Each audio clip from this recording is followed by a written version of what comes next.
The Formula One season in 2021 has been like no other. The competition between the top two drivers has been so close over the last few races, with the championship lead changing hands between Verstappen and Hamilton. But in 2022, it's all going to change. There are huge changes to the regulations, and generally that means that the field spreads out. So does that mean that we should be worried about the 2022 Formula One season? Let's have a look. My name's Andy, and this is Behind the Drive.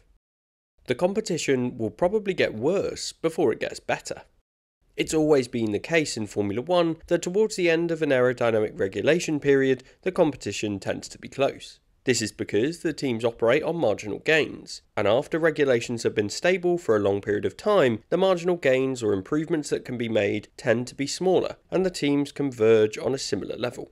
In 2021, the two teams at the top, Red Bull and Mercedes, have been closer than they've been at any point since the last major aero changes in 2009. This has been aided by the fact that the so-called minor aero regulation changes to the floor this season hindered the Mercedes team more than the Red Bull, given their different concepts in terms of rake. But it resulted in two cars that have been close at almost every single Grand Prix this season. Not only this, but the two cars have had fairly limited development over the course of the year. Mercedes stopped their development early on, and Red Bull have been reducing their additions over the course of the season. The reason for this is because they've been working with some focus on next year's significant aero regulation change, and the fact that they're operating within a budget-constrained environment. So this means they need to be careful about how much they spend on car development for this season's Challenger. The focus of this video is the aerodynamic regulation changes, but when considering whether we should be worried about the changes, you also have to consider the development of the power units of these two teams. Honda's updated power unit for 2021 has been a big step forward, and has even been the strongest at a number of events in 2021. Meanwhile, Mercedes has been the leading power unit provider ever since the start of the turbo hybrid era in 2014, and continues to have a strong engine for this year. Given the power units are the only elements of the cars that will remain the same for next year, and the maturity of these power unit regulations, it's safe to assume that the marginal gains in this department will be set in a way that the two will be fairly evenly matched going into next year as well. And a combination of this year's aerodynamic changes and the power units being a similar standard means that the battle we've seen at the front between Hamilton and Verstappen has been awesome to watch this year. But it feels like with 6 races to go in 2021, things can't get better next year, and we're going to see a far less competitive championship in 2022. What can we learn from 2009? 2009 was probably the most recent significant aero regulation change. This was a huge aerodynamic shift which saw a significant shake-up of the order between 2008 and 2009. Of the top 4 constructors in 2008, which were Ferrari, McLaren, BMW Sauber and Renault, these 4 ended up 4th, 3rd, 6th and 8th respectively. So none of them made a step forward, and instead it was Brawn and Red Bull which jumped to the top of the standings. Two teams which have, in various iterations, gone on to dominate the sport for the last decade. Honda and Red Bull were the 9th and 7th fastest teams in 2008, so to make such a huge leap is quite the achievement, and demonstrates just how much change we could see going into 2022.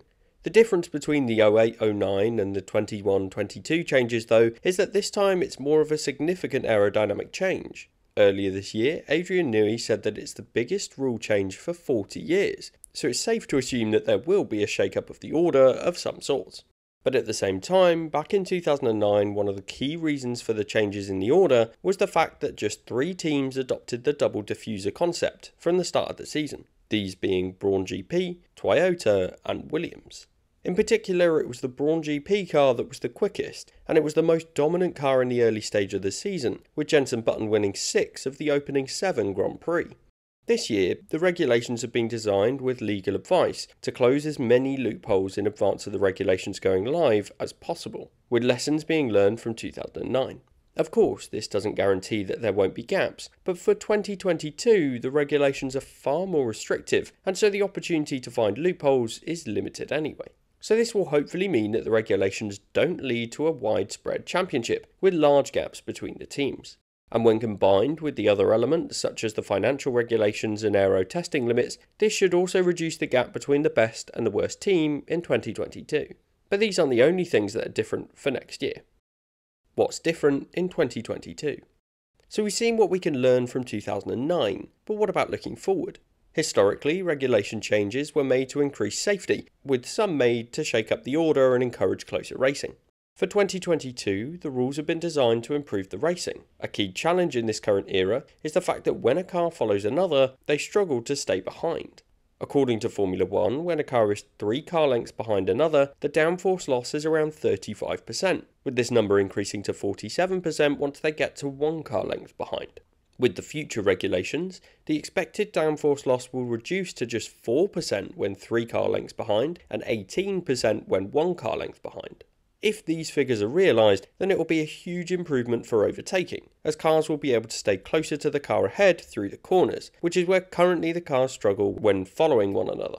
However, the teams will have the opposite goal. They want to make it as difficult as possible for the cars behind them to get past, and so they will try their best to create dirty air that will make their drivers hard to follow.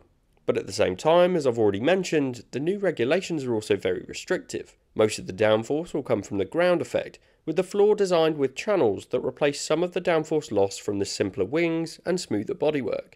In addition, the rear wing is set in such a way that the dirty air will be directed away from a car following behind. So there is a combination of the following car being less dependent on airflow above the bodywork and the fact that the leading car won't be directing dirty air into their path. And the regulations themselves limit the creative freedoms of the car designers more than ever before. Not to the extent that Formula 1 will become a spec series, but there are a number of specific requirements that haven't really been seen before in a set of Formula 1 regulations. The reason for this is the fact that since Liberty Media took over ownership of Formula 1, they've incorporated an experienced team including the likes of Ross Brawn and F1's technical chief Pat Symonds.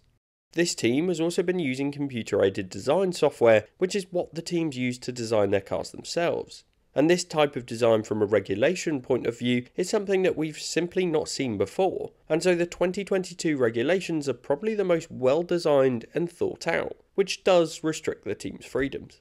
So this could well mean we see something different going into next year, with the teams potentially being very close.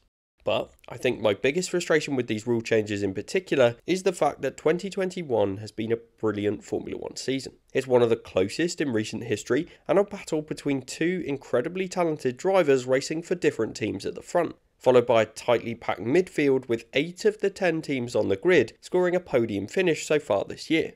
It would be so good to see these regulations continue, even for a couple more years, just as we've reached relative parity between the 2 cars at the front of the order. I understand the need for changes to the regulations and in particular the potential improvements we could see to make overtaking and following a car much easier, and I do hope that this happens for 2022, but based on history, it feels unlikely that we'll see the closeness of racing at the front of the order that we've grown used to in 2021.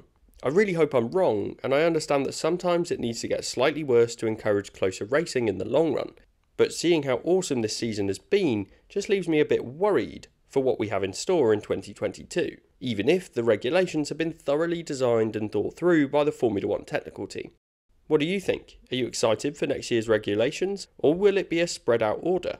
Let me know in the comments, and if you enjoyed this video, then I think you'll also enjoy this video which talks about the unexpected challenges of the new budget cap.